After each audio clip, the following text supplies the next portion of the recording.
Obviously, it's not, because there's patterns that are visible. It's very fractal, too.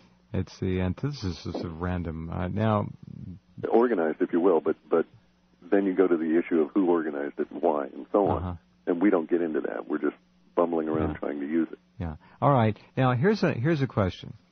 How much, since you have to program around the controllers trying to sew these kinds of things into the Internet consciousness, the mass consciousness, for whatever reason, right? How often are you seeing this kind of thing? Is it a common occurrence? I don't know in particular, because it's not a problem anymore since I've got my heuristics worked out. I haven't messed with it for probably about 30 days or more. But I was getting to the point where it was annoying, 18 or 20 times a week. But on some days, a lot of stuff. That's a lot of noise to put out there. Wow. On some days, like I say, some of the the latest horrific school shooting where 32 victims and then the shooter were killed for a total of 33. That started several days that day and then continued for several days after, and there must have been several hundred episodes of it. Really? Yeah, so it's concentrated around those kind of emotional days. Robert's energy's got to go somewhere, so they have trying to magnify it or redirect it, or who knows. I mean, they're trying to manage it. They're managing, they're manipulating it somehow. Correct. The evidence seems to point to that. All I can come up with is, and the only logical thing is that they are trying to intensify. You're assuming it's a logical universe, or that their actions are logical. Well, not necessarily the case. I have to start there somewhere. Well, we find that their actions are frequently easily determined because they are deterministic. You can see them. They're ascertained by that. Okay. So. It's pretty straightforward then. All right. What a scene.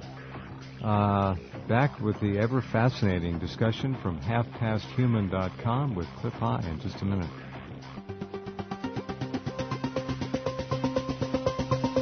So understand that those who are controlling us are using the Internet in ways that, again, unless you were listening to this program, you'd never expect.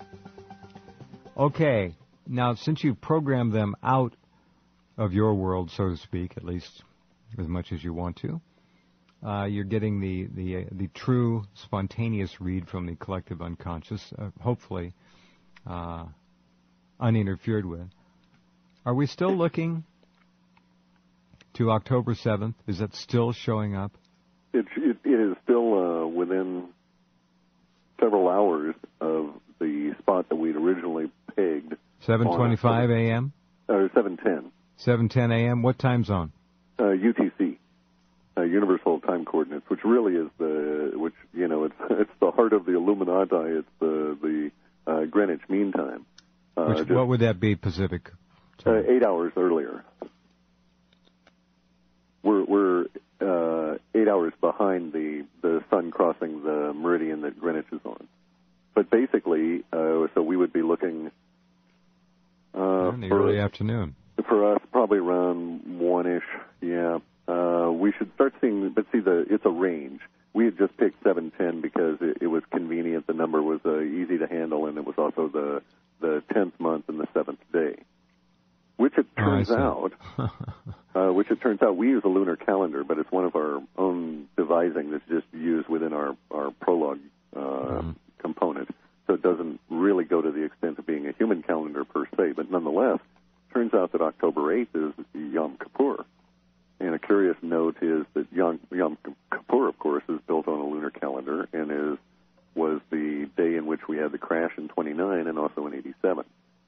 Okay, so this echo, if you will, linguistically that we've picked up shows that we're going to shift into release language. Now, let me explain that we have basic two very broad categories of language based on how the human body reacts to a broad range of emotion. We call this building tension language or release language. And it can be easily visualized by imagining that you're attending some kind of mass person event, either, play, a movie, or whatever, a giant truck show, it doesn't matter. Someone comes on out. Everybody's kind of anxious because some kind of feat of daring do is going to be performed and no one knows how it's going to come out. Your body has a tendency to tighten up a bit. Your muscles tighten up. Your abdomen tightens up. Your breathing gets short and shallow. Those are all building tension kind of responses. Then something happens unexpectedly. Everybody suddenly, a mouse runs across a woman's foot, she screams, and the woman next to her doesn't know what's going on, but she decides she's going to scream too, and the next thing you know, you're jumped up on your seat, and you don't know why, but you're screaming as well. And it just doesn't matter about gender. The issue is at that point you're experiencing release language. Everything goes loose.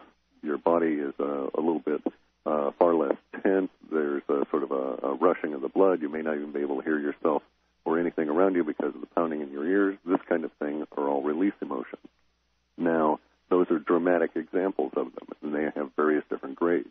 But our research seems to indicate that on October 7th, at some early time UTC, something's going to occur. It's going to shift pretty much the whole planetary body over into release language out of what is currently a long-term building emotional trend line. Mm-hmm. You've seen our charts, and you see that it goes back 11, 12, 13 months. Yeah. And this is in the landscape for a long time. Yeah. Long time now, yeah. We've known about this for, I want to say, probably at least a year. At least a year. We're connecting at this point 30 to 45% of it. The numbers are kind of really immaterial. But a big chunk of it is going to be economically motivated or fiscal or financial. So it could be, as George likes to say, the mother of all crashes. Mm-hmm. The end of the Kondratev wave, the crack-up boom, whatever. And it would not be surprising. So somebody finally tells the dead man who's walking around that he's dead and he needs to lie down. Exactly so. And they do it at a precise time, and thereafter everybody is running around for the next 5 months with the same level of dysfunction.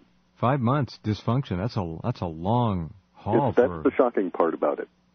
Not that we're going to shift into release language, because it happens all the time. It's usually kind of a stair-step up, stair-step down kind of thing in broad, general, sweeping patterns. This is a big But one. Occasionally you get these sharp turns. And this turn is unusual because there's no let-up for about almost 5 months. All right. As bad as things have been, what could it be that is so powerful? It could be the absolute death of the dollar. Could be the absolute seizure in the sense of lockup of the global banking system and the shutdown of global transport, including oil and all other goods, because of the crack-up. Until and unless they come up with the new financial paradigm they want to use for international global currency. It doesn't matter. That's the issue. Even if that was the case, even if the MRO and all of the other paradigms are in place to suck yet more power into central authority, it ain't going to happen. The discontinuity still exists and will have to be lived through. Most interesting. Now, can they put it in place in 5 months? A valid attempt might say that is the case, but I will also say that it appears that in early 2009, the deterministic path that the controllers, let's just use a broad term there, or the invisible hand, it runs into its inevitable deterministic limit and faces reality. Well, so it's not foreordained that the New World Order and all of this sort of thing will, in fact, come into play the way the absolute, or the way that it's structured. Many a slip between the cup and the lip, and they're about to see that, the determinism can only take them so far. Right.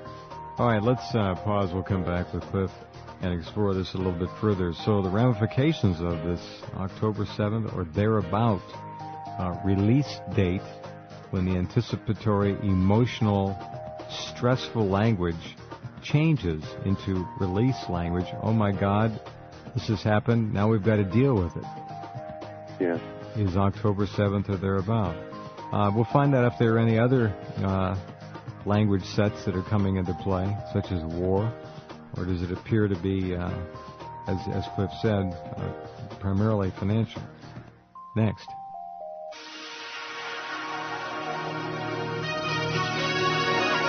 Okay, welcome back. Let's get back to our conversation here with Clif High of halfpasthuman.com. If you're at all interested in this, and I hope you are, do subscribe. I guess George does put his speculative slices out there for those who are interested in rolling the dice. He has that on his site on several different areas, and his subscription is $40 for annual, and he puts out a weekly sum up, if you will, and projections based on what we're doing here at Half Past Human Correct. Mm-hmm. Speak right into the phone, if you would, sir. We're getting a little bit of fuzz there. Oh, sorry about that. There, see? Yeah, much better, I'm sure. You can't lay down when you do this. You have to sit up, you see. Yeah, exactly. It's late for me, though. I'm one of those people that stayed around 7:30, and I'm up at 4 in the morning kind of deal. Work long hours on the data. It's rather tedious to sit through it. Do it. I don't know how you do it all, but you do. It's really it's an amazing, a prodigious work you do. And all right, so let's go back to October 7th. This has again been on the Half Past Human landscape for well over a year now. We've got a time of approximately Pacific between 1 and 2-ish. We've got a 4 to 5 month reverberation ramification aftershock modality, which shows in the expressions that you're picking up, and most of it is financial in nature. Is any of it military? Well, it's actually split into 3 large categories, which we can think of as economic, the other is military, and the other is terra intrusions. Those are in the form of earthquakes. Terra, not terror, folks. Terra. Correct. Terra, the planet, rather than terror, the act. Got it. So earth changes, if you will, getting shaken up, this kind of thing in early December. All right. That keep the language going, basically. But the language has already been moved by. Did you say December? I'm sorry, Cliff. You said in early December? We have some indications for a largish earthquake in 10, 11, or 12 of December time frame. Okay, so we have October financial. I'm going to get this up. We got October financial. We got November, December, a Terra event, perhaps, which then we also have early winter flooding and exceptionally strange climates to contend with. All of this contributes to the continued 5 months of everybody running around not knowing what to do, releasing language right and left. I mean, I don't mean to laugh about it, but we've been living with it for a year. And is the release language really emotionally chaotic? I mean, is it really intense release language, or is it just a slow, steady drumbeat of release? No, it's not a slow, steady drumbeat. It's more like it's not a plunge off of a cliff, but it says, let me give you a really good analogy here. We're all standing on top of a sand dune, and it's a fairly precipitous sand dune, but it's right at the edge of what's called slope stability before it starts cascading down. We start walking down it, and pretty soon you discover you can't walk. You've got to start accelerating a little bit to stay ahead of the sand that's getting into your shoes, such that by the time you get down even halfway, you're running full tilt just to stay upright. That's the kind of thing we're looking at. And then you lose your cadence and you fall. Correct. And you roll. Or you don't. Maybe you are able to keep it up. We just don't know, but it's going to last about 5 months. Wow. At that pace. All right. And that pace gets rather abruptly rapid. This is why we think of it as in terms of an event, but it might be a series of events. Uh-huh. For instance, we have all kinds of postulates around here we keep kicking around because we know the broad parameters of it, but our details are less than revealing. Do we see?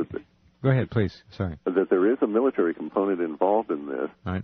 In the October-November time frame, but we're not sure that it's actually the precipitating or what we call the proximate cause for the October 7th. So what we're envisioning is something along the following scenario, where the powers that be are able to maintain the markets and things in general for the next 2 months with a slightly more buoyant mood. They're able to fend off and take extraordinary efforts to keep things working. Before the election. Correct. That's the intent anyway, or at least through the summer. And then things crack up rather suddenly at the end of September, such that by early on the morning of Tuesday, the 7th, we get into this sudden plunge into the release language. Now, if we're lucky, it's going to be the death of the dollar and a horrific economic crash, because that would fit the level of parameters we're getting for the actual kind of language being expressed in our emotional sums. And if we're not lucky,